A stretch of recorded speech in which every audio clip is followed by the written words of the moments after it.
নামখানা ও কাকদ্বীপ ব্লকের মাঝখান দিয়ে বয়ে গিয়েছে মুড়িগঙ্গা নদী। এদিকে সেই নদীতে ধস নামছে। এদিকে প্রতি বছরই বর্ষাতে গোটা এলাকা প্লাবিত হয়ে পড়ে, এমনটাই অভিযোগ করছে এলাকাবাসী। এবারেও তারা আতঙ্কে ভুগছেন, আর তা ঘিরেই প্রশাসনের কাছে তারা বারবার দাবি জানাচ্ছেন যেন এবার তারা পাকাপোক্ত একটি কাজ করে প্রশাসন।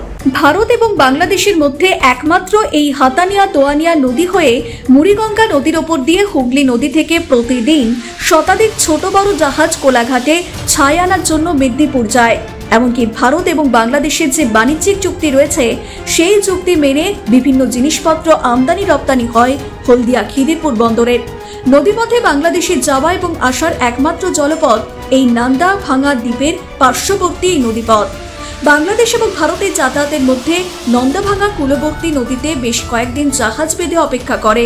আন্তর্জাতিক নিয়মকানুন মেনে এজেন্টের মাধ্যমে প্রয়োজনীয় জিনিসপত্র জাহাজে আনা হয় এবং কোনো বাংলাদেশি জাহাজের নাবিক বা কর্মী নিচে নামে না বলে দাবি বাংলাদেশি জাহাজের মাঝে। এখন রেখেছেন আপনারা? এখন ওরা আমাদের জাহাজে আছে। এদের খাওয়া দাওয়া থাকা কিভাবে চলছে? ওদের খাওয়া দাওয়া যে আমাদের এখানে যে ইন্ডিয়ান যে এজেন্ট আছে ওরা ব্যবস্থা করে দিচ্ছে।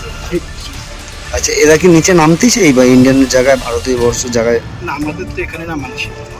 যার কারণে এখানে আপনার সব যাদের লোকেরই নামা নিষেধ, মানে যত যা প্রয়োজন হবে ওটা আমাদেরকে দিয়ে দেবে এজেন্সি আপনাদের দিয়ে। কেবলমাত্র জাহাজ নয়, হাজার হাজার মৎস্যজীবী ট্রলার এই একই নদী দিয়ে যাতায়াত করে কাকদ্বীপ এবং ডায়মন্ড হারবারের মৎস্য বন্দর এবং মৎস্য আড়তে, যার ফলে প্রত্যাহ নদী বাঁধগুলো ভেঙে পড়ছে।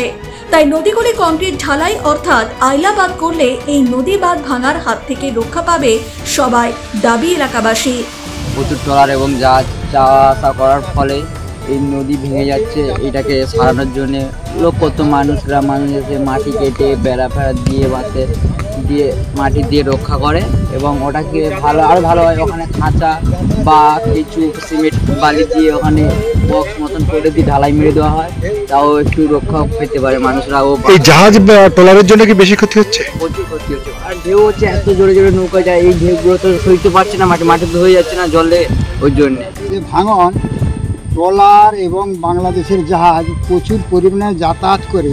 প্রত্যেক বছর এই বাঁধের ক্ষয় আর এই ভারী কোটালের সময় হলে জল যখন উচ্ছ্বাস হয় তখন এই যে বাঁধ বালি মাটির বাঁধ তো থাকছে না, ভেঙে যাচ্ছে, বারে বারে ভেঙে যায়। লোক গ্রামবাসী নোনা জল খেয়ে যায়। আমাদের বড় নদী বাঁধ বলতো সব নোনা জল চলে আসছে। কি হলে সুবিধা হতো? বছর কী হলে সুবিধা হবে সেইটা বললে খুব ভালো হবে, যেটা করলে ভালো হয় সেইটা চিন্তা করবেন। যে আমারও বলছি বারবার যে সামান্য যাতে রোধ করা যায়, কিছু করা যায়। ট্রলার পাটি এই যে জাহাজ তো প্রচুর আছে, আর ট্রলার তো মানে পরিসীমা সীমা। কংক্রিটের কি ঢালাই হলে ভালো হয়?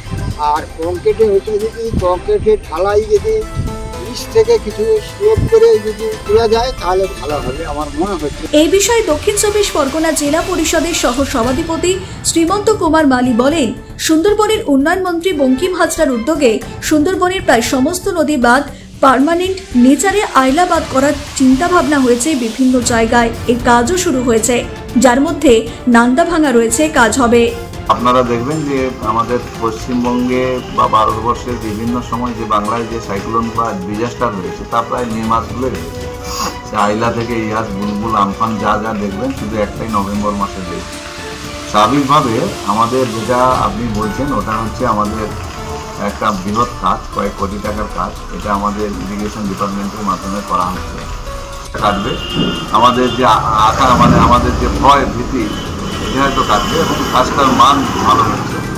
আমাদের এখানে অবজারভেশন ইরিগেশন ডিপার্টমেন্টে আছে, আমাদের স্থানীয় ভাবে আমরাও কাজটাকে আমাদের নিজেদের পক্ষ থেকেও বিষয়গুলোকে অবজারভেশনে রাখি।